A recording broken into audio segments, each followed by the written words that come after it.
Let's just have a moment of silence, please.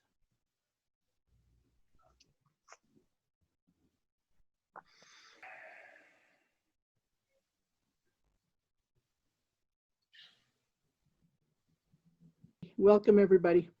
I am Corinne Chacon, the NYC Institute of Integrative Health. Welcome. Our presenters today are Dr. Osvaldo Gaitan Jr., MD, who is Director of Child and Adolescent Services at El Paso Behavioral Health System. He completed medical school at UT in Houston and has been with El Paso Behavioral Health since 2008.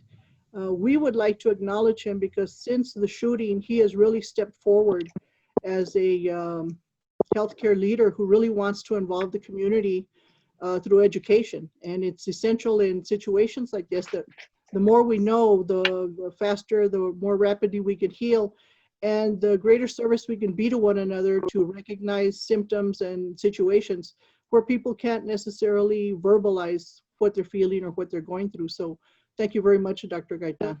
Okay. Thank you.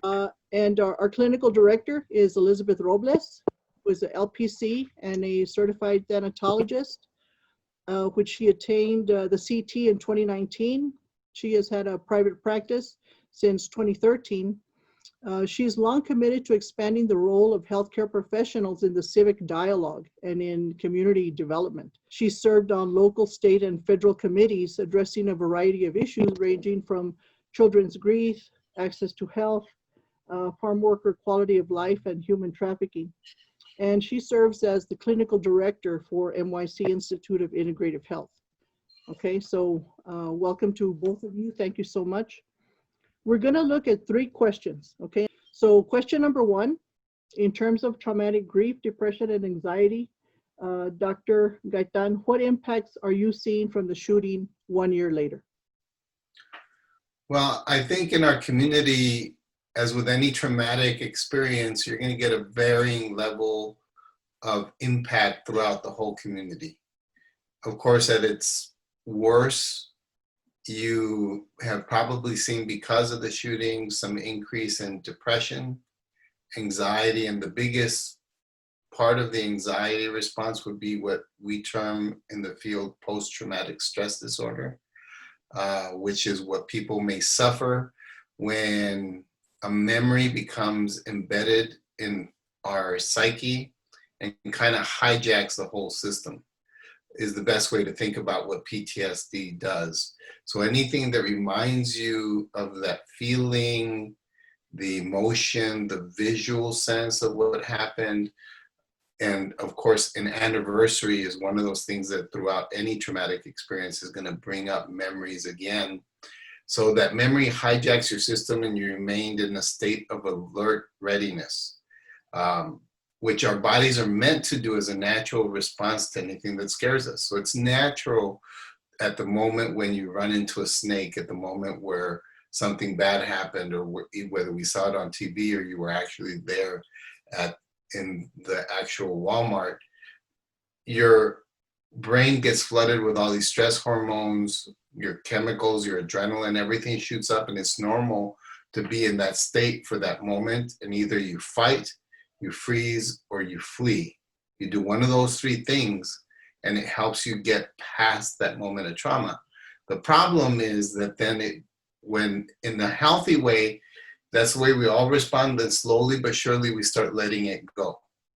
Whichever way we decide to do it in our own brain, in our own psyche, we tell the story over and over again. We journal, we exercise, we go to a therapist, we do whatever it takes to get this out of our system. And it takes away those corrective emotional experiences, take away the power of those memories, so that you can then, after a month or 2, hopefully not have any reliving experiences. You don't see it anymore. When you drive by the Walmart, you don't have increased anxiety. You were sad for a little while, but that sadness goes away. You were irritable for a little while, but all of it goes away. Unfortunately, for some people that are affected more, do not seek healthy ways of processing these emotions and these memories, you may end up becoming depressed. you may end up with what we call post-traumatic stress disorder, which is centered around reliving that experience over and over again and staying in this heightened sense of arousal and fear. So the best way to think about it is you're just kind of afraid all the time. So things that would normally not bother you stress you out. Your emotions are more difficult to control. You have problems sleeping. You have problems, you cry for no reasons. You yell for things that you didn't used to yell before. So all these changes come together. For some people, if you're genetically susceptible, you become depressed. For some people, it stays in the whole anxiety realm, whether it's PTSD, panic attacks. You don't want to be around people. You isolate yourself. So these are the kinds of things that I think naturally come up. So we've seen a lot more people being depressed, a lot more people not wanting to leave their house, a lot more alcohol abuse, substance abuse issues. When you can't control your emotions, of course, in the community as well as in individuals, you're going to see an increase of getting your anger out. So you're going to see an increase in physical abuse at home, emotional abuse of other people. People who are susceptible to bipolar, you're going to have that increase too, because the stress will increase any psychiatric illness that you have already or you're genetically susceptible for. So I think at least in the hospital, we saw an uptick of people who, those are probably the worst case scenarios, they get to the point where suicide is their only option. Because what's the biggest fantasy of how to get away from things for people is to just kill yourself. That way you get away from it permanently. So we certainly saw an uptick in suicide, I think, as well. It's very important to keep a reminder for that. The depression, substance abuse that I can think of. I'm trying to think of what else we can see. And this is just from the hospital. All the people around town also saw an increase in the amount of patients that they're seeing. Full disclosure, my wife is the executive director at the Paso Child Guidance Center. And I know I asked her right before we came on board that they're still treating people, and still people are still coming on board who are having memories, PTSD symptoms, or just overall depression and anxiety from what happened August 3rd. And of course, we in the hospital, and I'm sure you guys are expecting to see an uptick in the next month or so of people being re-traumatized because of all the images, the rituals, everything else that can help some of us but may hurt others. I think what Dr. Gaitan has said is exactly where we're at. I think we see it from different perspectives because, again, he's in the hospital setting. In my practice, I can tell you that initially and throughout, there has been all of the symptoms and potential disorders and circumstances that he's talking about, and we also have to add the layer of the grief. When we encounter a situation like the attack of a year ago, you're looking at a specific type of grief, which is the traumatic grief, which is something that happens very suddenly, very unexpectedly, and that it is a very harsh event. It is a very violent event, for example. And so this is exactly where we're at. So when you add that layer, it's going to compound things and complicate them perhaps a little bit. One of the things that I hear very often from my patients is, I don't know how to act about this. I don't know how to feel about this. Should I not feel anymore? Or should I continue to carry it? Should I continue to think about it? Because I feel really bad. Survivor's guilt is a specific term that we use sometimes, especially having to do with trauma and grief. And I encountered cases of people telling me, I feel very bad over what happened. And I'm also very grateful that I wasn't there and it didn't happen to me, but I feel guilty that I'm okay, that my family is okay. And that's a very common situation that we find sometimes, that people feel guilty because it didn't happen, and that's good it didn't, but they feel that sense of why them and not me, or why me and they're the ones who are affected. And we have to be honest with ourselves, and we have to be careful to identify those things, because that's going to help us find ways to manage what has happened. And we're going to talk about that, I think, a little bit further. But when you're looking at traumatic grief as grief in general, grief is grief. But when you're looking at that specific phenomena, we need to understand that a lot of layers of circumstances, dynamics are going to play out.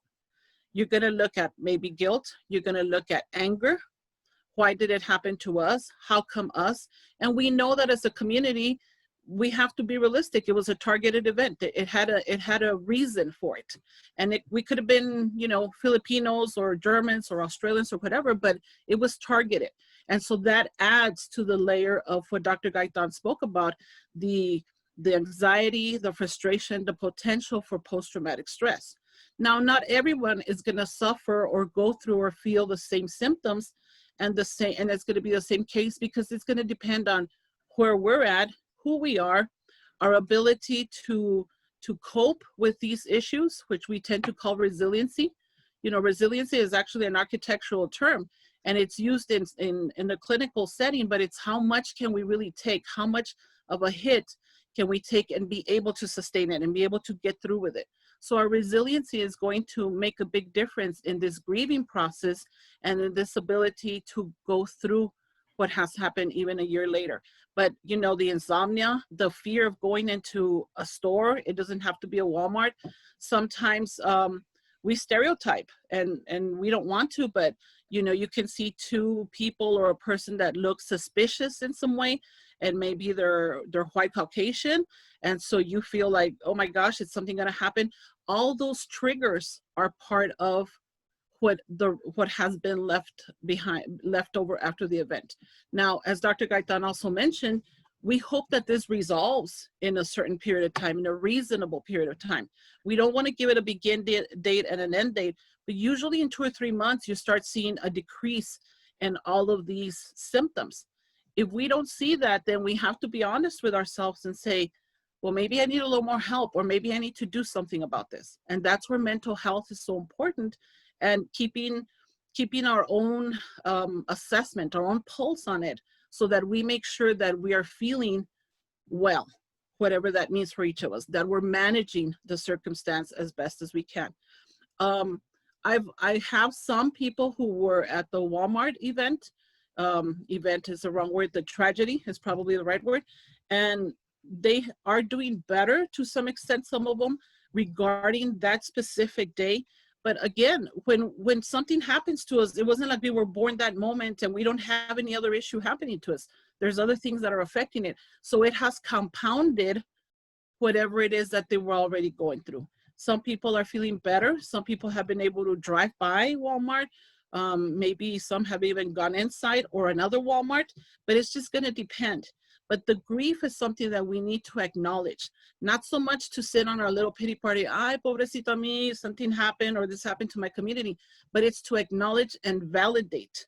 It's a matter of honoring the self, of saying, you know, I feel bad about this. You know, I can't go around that area yet because it's too hard for me, because it makes me sad. Just recently, probably about less than a month ago, was the first time I ever drove by that Walmart.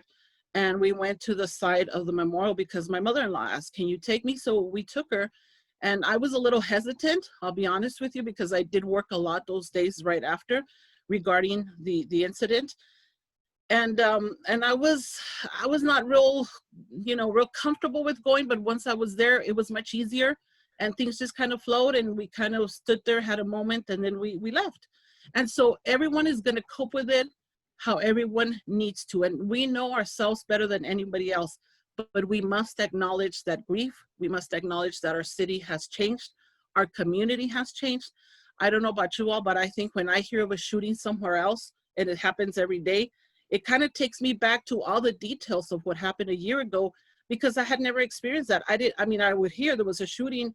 I feel bad for that. Maybe I said a prayer, but I didn't know step by step all the intricacies that happen to a community that now we know. That unfortunately, that is part of our reality, and that we have to incorporate it in order to continue to manage our life. Yeah, I think those are some great points. The things that flashed through my mind while you were discussing it, I think is very important to acknowledge for ourselves the commonality of us as human beings, how we all respond to fear with our part of our brain that controls that fear. We call it the amygdala, but all the chemicals are the same for everybody. However, we all have different ways of dealing with it. And I think the important part that I want to get through is most disorders that we talk about, or most times when you start thinking, should I go get some help? are on a spectrum. So even something like PTSD, you can have mild symptoms of it. You can have moderate symptoms, you can have severe symptoms of it. The depression, you can have a little bit, middle, or a lot. And when to decide to go get help depends on how you feel in your life at that moment and whether you're comfortable with what you're going through. Because I think it's important to recognize that people with mild symptoms may need as much help as people with more severe symptoms if it's affecting their lives. So the best way to think about it, I think, from what we were saying, is that any kind of things that we were using to help bring down the power of that memory that occurred so it doesn't affect us as much, especially at the beginning, is somewhat healthy. However, if you keep on doing the same thing over and over again, it dominates what you're doing. Like initially, if you went to the TV to kind of lose yourself in some shows that were all happy, you didn't want to see sad or violent shows anymore, that's okay. But if you start doing it 14 hours a day and you don't do anything else, or you start doing it 8 hours a day and you don't do anything else to cope with what occurred, then you're kind of stuck in that memory, and that memory is running your life. And once it starts running your life and it starts affecting your relationships, your ability to work, your ability to be with your family, even your ability to just be with yourself and feel okay, and that you can't seem to process these emotions, when this starts impacting you, that's when it's important to go get help. That's where healthy coping skills to deal with all these things really come into play. But I think the important part is to remember that it's different for everybody. And the things that once helped you do better are the same things that could eventually, if you do it too often and you don't have other ways of dealing and coping with what occurred, may lead to certain disorders or depression or anxiety or PTSD, where you may have to exercise more, go get therapy, even to the point where you may need to come see me or in the hospital. I hope not, but take medications, and there are options for people to get better.